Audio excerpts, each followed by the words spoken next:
In this video, we're going to be installing caster plates and a 600 millimeter or 24-inch wide rack. Part number that I'll be installing, 9967480.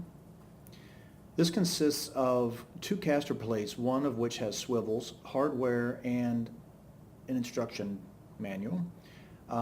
Tools that you'll need, basically a T25 Torx and a T30 bit or screwdriver. I prefer to have a longer extension or to double up on the extensions for this. Two ways you can do this. One, with the leveling feet fully extended if you don't have room to lay the cabinet down. The other way to do this would be to lay the cabinet on its back or side, which I prefer. It makes it much easier to do. The first thing that we're going to have to do in a 600 wide rack is to remove the installation rails on which the 19-inch mounting rails sit. This ends up covering some of the hole pattern that we're going to need to install the caster plates. So I simply remove two self-tapping screws and the whole frame then moves apart. You can leave the installation rails separate, or what I prefer to do was to leave the self-tapping screw from the factory installed, and so then the whole rack system stays together. This is a matter of preference for you. Now, I'm going to show you two ways to do this, and this way is the more difficult way, just to show you that it can be done, and this is with the cabinet fully standing up and the leveling feet extended. This is to show you that you can still get this done if you don't have the room to lay the cabinet back over. So what I want to do is I want to bring my caster plate into alignment with the front and the sides. Now there's tabs on the rear, and I prefer to get those started first by hand on the left or right side, and again you're going to have to move that 19-inch rail and the installation rails to get to this space. Do the right and the left side, so you're going to use what's called a threaded block that inserts down into the frame, and then an M8 bolt that goes from the inside into that block through a mounting tab on the back side of the casters. And it's going to be your preference whether you choose to put the swivel in the front or the swivels in the back.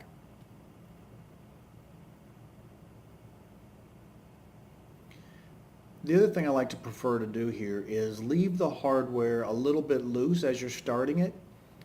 It just makes everything easy, just like if you were to put a tire onto a car. You kind of get all the lug nuts started, and then you come back in and tighten them up when it's done.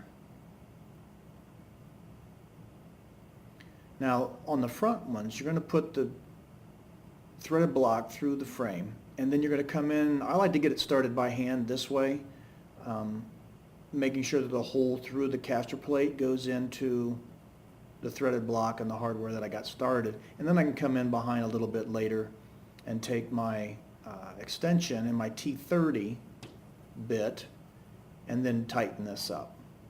This is the benefit of having the longer extension or a longer hand tool, is to be able to get through the back of the plate, the hole that's already designed into that, to reach the front.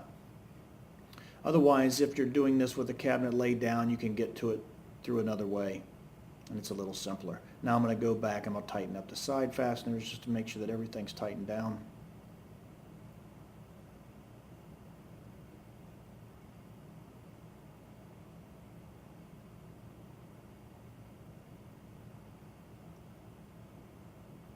Finish putting in our fasteners in the front. So you really just have four pieces, right? You've got your caster plate, and then you have the two bits of hardware on the right and left side of the rear of the plate, and then there's two fasteners in the front that hold the plate into the front of the cabinet.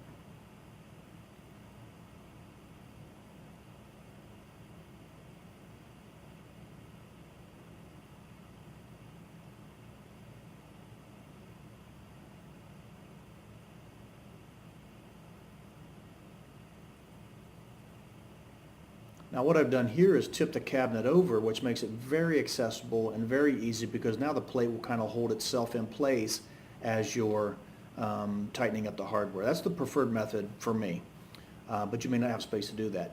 Now as we're going back through to reinstall everything, The threaded block has a tab on it that's sticking up out of the frame. This is designed to actually snap off. One side of it is scored. Now that allows me to have a nice smooth surface and move my rail set right back over that hole pattern and have no interference.